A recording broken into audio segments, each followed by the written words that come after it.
السلام عليكم ورحمة الله وبركاته. أهلا بيك في لحظة جديدة من لحظة طمأنينة. بعد ما اتكلمنا عن القرب من الله، يمكن في حد دلوقتي بيقول نفسي أقرب من ربنا بس ذنوبي كتير قوي. يمكن كل ما تفتكر حاجة عملتها تحس إنك اتأخرت، ويمكن الشيطان كل شوية يهمس لك انت خلاص ربنا مش هيقبلك. لكن النهاردة احنا مش هنتكلم عن ذنوبك، احنا هنتكلم عن ربنا سبحانه وتعالى. في ناس بتتصور ان ربنا فاتح بابه للصالحين بس، لكن الحقيقة ان ربنا سمى نفسه الغفور الغفار التواب العفو. لو مفيش ذنب يبقى احنا هنعرف اسماءه دي ازاي؟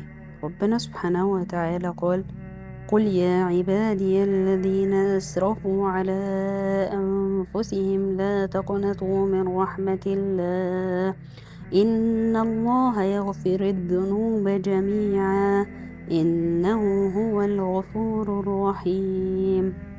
تأمل، يا عبادي، حتى وهم مذنبين لسه بيناديهم يا عبادي. ما قالش يا عصاه ولا يا مذنبين، قال يا عبادي. وأجمل حاجة إن ربنا ما قالش لو ذنوبك قليلة، قال أسرفوا، يعني حتى لو كترت بابه لسه مفتوح. وسيدنا النبي صلى الله عليه وسلم اللي غفر له ما تقدم من ذنبه وما تأخر كان بيقول: والله إني لأستغفر الله وأتوب إليه في اليوم أكثر من 70 مرة، وفي رواية 100 مرة. تخيل النبي صلى الله عليه وسلم بيستغفر كل ده، يبقى احنا محتاجين الاستغفار قد ايه في حياتنا؟ لكن هو ليه اصلا بنستغفر؟ هل عشان العقاب بس؟ لا، عشان الذنب بيسيب اثر. قال النبي صلى الله عليه وسلم: ان المؤمن اذا اذنب كانت نكتة سوداء في قلبه، فان تاب ونزع واستغفر صوقل قلبه. يعني كل ذنب بيحط نقطة سودة على قلبك، وكل استغفار صادق بيمسح النقطة دي لحد ما قلبك يرجع ينور تاني. زي بالظبط كوباية المية حط عليها نقطة حبر كلها هتبقى سودة. هل هتقدر بالمية ترجعها تاني؟ اه، لو فضلت تحط مية مية مية مية ساعتها من كتر المية هترجع تاني نقية. الاستغفار بيعمل كده في القلب. وقصة كمان، ومن أجمل القصص، قصة الإمام أحمد بن حنبل. كان في سفر وأراد أن يبيت في المسجد، لكن الحارس ما يعرفوش ومنعه. فخرج الإمام، فالخباز رآه فقال له: تعالى بات عندي. وأثناء الليل لاحظ الإمام إن الخباز كل دقيقة تقريبا بيقول استغفر الله استغفر الله، وهو بيعجن وهو بيشتغل لسانه ما بيوقفش خالص عن الاستغفار. فلما أصبح سأله الإمام: هل رأيت ثمرة الاستغفار؟ قال: والله ما دعوت الله دعوة إلا استجابها لي، إلا دعوة واحدة. قال: وما هي؟ قال: أن أرى الإمام أحمد بن حنبل. فابتسم الإمام وقال: أنا أحمد بن حنبل. ثم قال: والله لقد جررت إليك جرا. سبحان الله، كان الاستغفار يرتب الأسباب قبل ما الراجل يعرف. لكن في حاجة مهمة جدا، الاستغفار مش مجرد كلمة انك تقول استغفر الله استغفر الله وقلبك ناوي يكمل نفس الطريق. دي مش التوبة اللي ربنا بيحبها. الاستغفار الحقيقي انك تندم وتحاول تقلع عن الذنب. لو وقعت ترجع، ولو وقعت ترجع، لو وقعت 1000 مرة هترجع 1000 مرة، لأن ربنا لا يمل حتى نمل. وربنا قال سبحانه وتعالى: والذين إذا فعلوا فاحشة أو ظلموا أنفسهم ذكروا الله فاستغفروا لذنوبهم ومن يغفر الذنوب إلا الله ولم يصروا على ما فعلوا وهم يعلمون. تأمل، ما قالش لم يذنبوا، قال إذا فعلوا استغفروا. يعني المؤمن مش معصوم، لكن ما بيستسلمش ما بييأس من رحمة ربنا. في الحديث القدسي يقول الله سبحانه وتعالى: يا ابن آدم، إنك ما دعوتني ورجوتني غفرت لك على ما كان منك ولا أبالي.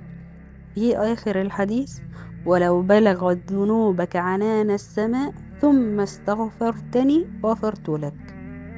أي كرم ده، وأي رحمة ولطف ده. غمض عينك وافتكر ذنب قديم لسه كل ما تفتكره بيوجعك. يمكن الناس نسيوه وانت لسه معذب نفسك بيه.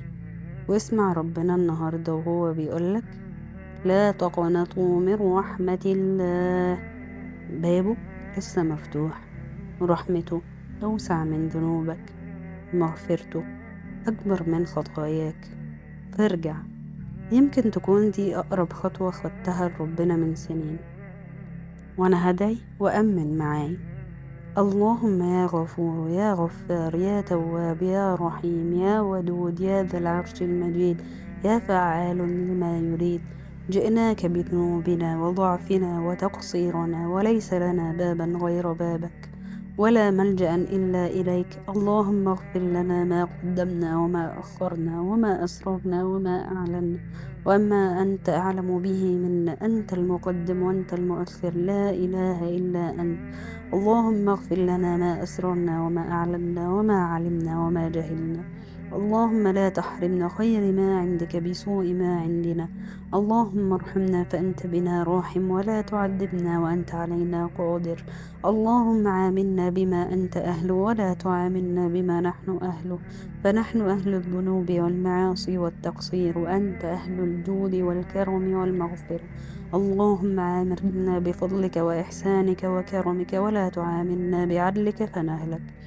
اللهم لا تجعل في قلوبنا يأسا من رحمتك ولا قنوطا من مغفرتك، واجعلنا من التوابين واجعلنا من المتطهرين. اللهم ارزقنا توبة نصوحة الآن لا نذنب بعدها أبدا.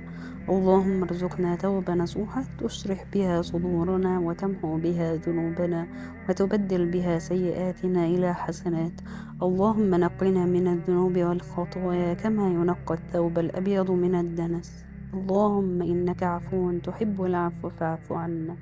اللهم إذا وقفنا على بابك فلا تردنا، وإذا رفعنا أيدينا إليك فلا تخيب رجاءنا، وإذا استغفرناك فاغفر لنا، فإنك أنت الغفور الرحيم.